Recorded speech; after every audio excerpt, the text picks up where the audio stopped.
So in this video, we're gonna go over a mistake that a lot of quarterbacks will make that'll lead to a decrease in accuracy, whether that's missing high, too far in front, missing low, and then we're gonna go over a drill to fix that specific bad habit. So bad habit number one is going to be dropping your front elbow when you throw. So a lot of old school quarterback coaches used to teach that you step to the target, you should take your front elbow and pull it down as a source of power. Well, yes, that might give you a source of power, but you gotta think of your shoulders, guys, when you throw like a teeter-totter at like a jungle gym, for example. When one end goes down, the other end is going to tilt up. So when your front elbow comes down to your hip, you're gonna get this overly high release. A lot of quarterbacks like to lean out of the throw when they pull this, and that release point, when it's so high outside your frame, that can cost you missing very high on your throws. Where you wanna stay is, I say, sing out of a microphone. My front hand, you're singing out of a microphone, you don't hold it down here. You hold it up by your face. So when you throw, you wanna be singing out of a microphone so this release point isn't overly high and you can just extend and be more consistent. So now we're gonna get into a great drill to work on that. Now, this first drill to help the low elbow pull is something I call the Dryfit Drill. So you need a Dryfit t-shirt, and honestly you could really do this with any type of t-shirt, but you're gonna take your front thumb and you're gonna interlock it into your Dryfit t-shirt somewhere around like even with your mouth, I would say. Then you're just gonna hold this football, and all you're gonna do is you're just gonna throw, but keep this thumb inside of the Dryfit. So that's gonna help you not pull the elbow down. Might feel a little inconsistent at first, but this is just to build good habits. So I recommend doing maybe 20 to 30 reps of that specific drill to work on that no elbow pull down. I'm gonna show you how this drill should look full speed.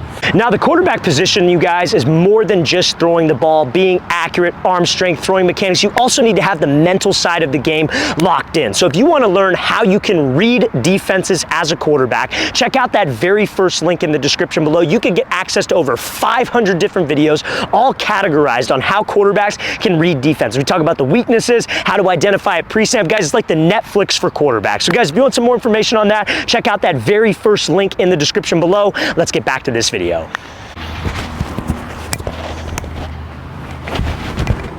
Now, the next mistake that quarterbacks will make, which will lead to a decrease in accuracy, they may keep their front hand singing in the microphone, but what they will do is they will over-rotate with their front shoulder on their throws. So a lot of quarterbacks, when they throw, they've been taught this. And again, you almost got to relearn this position sometimes. If you've dealt with an old school quarterback coach who has given you a lot of bad habits, or maybe you're new to the position, you have to kind of like relearn this type of stuff that you may think is like the status quo for all quarterbacks. So a lot of guys used to teach, okay, your front shoulder's on the target. When you throw, you want to get the back of your back shoulder on the target, but what that's going to cause is an over rotation, and this is why a lot of quarterbacks will throw sidearm. I'm not talking the Patrick Mahomes sidearm, I'm talking the sidearm where your arm is coming across your body and you are missing left and missing right. If you tend to throw behind receivers, or if you tend to throw too far in front of receivers, this is usually a problem that you have. You never want to be that guy that when we throw, we swing this open. Remember, we're thinking of my shoulders like a teeter-totter, right? If your front elbow comes down, this release goes up. If your front elbow and shoulder go wide, where do you think your release goes? It goes wide in the opposite direction. So you're coming across your frame,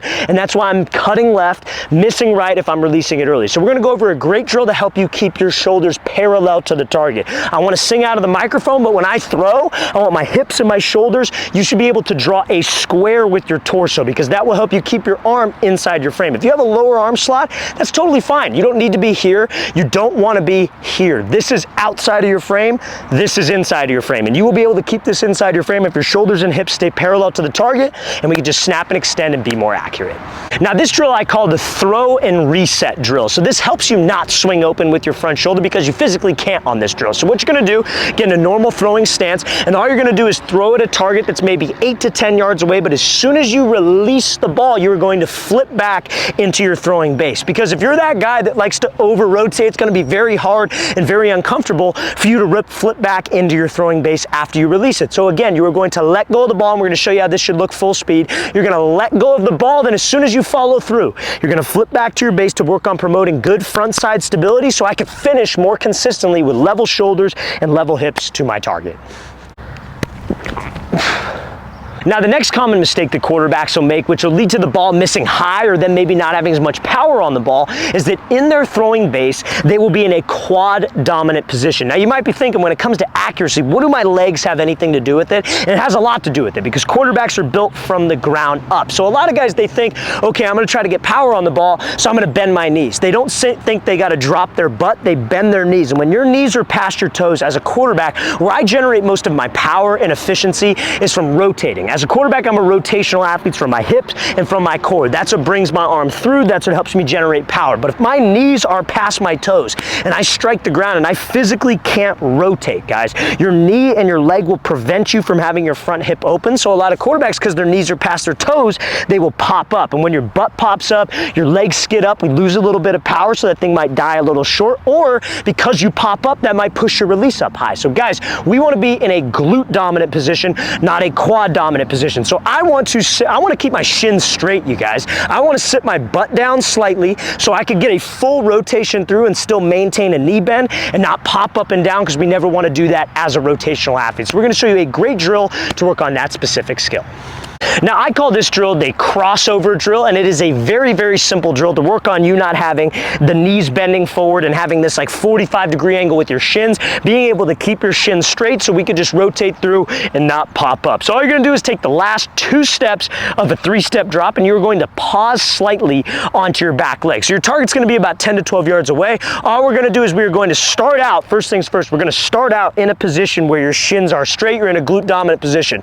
All you're gonna do is you're going to cross over, you're gonna plant 1001, and then shoot through and throw. But the entire time we are focused on, guys, keeping my shins straight, sitting my butt down, 1, 2, and then we shoot through and throw. So we're gonna show you how this should look full speed. You should do about 10 to 12 reps of this if you struggle with that habit before every throwing workout. Now, if you're a quarterback watching this and you want a daily training schedule with some on-field throwing drills that you could do, check out that second link in the description below for our Ultimate Elite Quarterback Training Package. What you'll get is it's an 8-week daily throwing schedule. Obviously, we have rest days included in there, but it'll be Monday, you're gonna do this. Tuesday, you're gonna do that. And we give examples of each on-field exercise for arm strength, accuracy, footwork, everything a quarterback needs to do on the field for 2 months total. So guys, if you want our elite quarterback training package, check out that second link in the description below.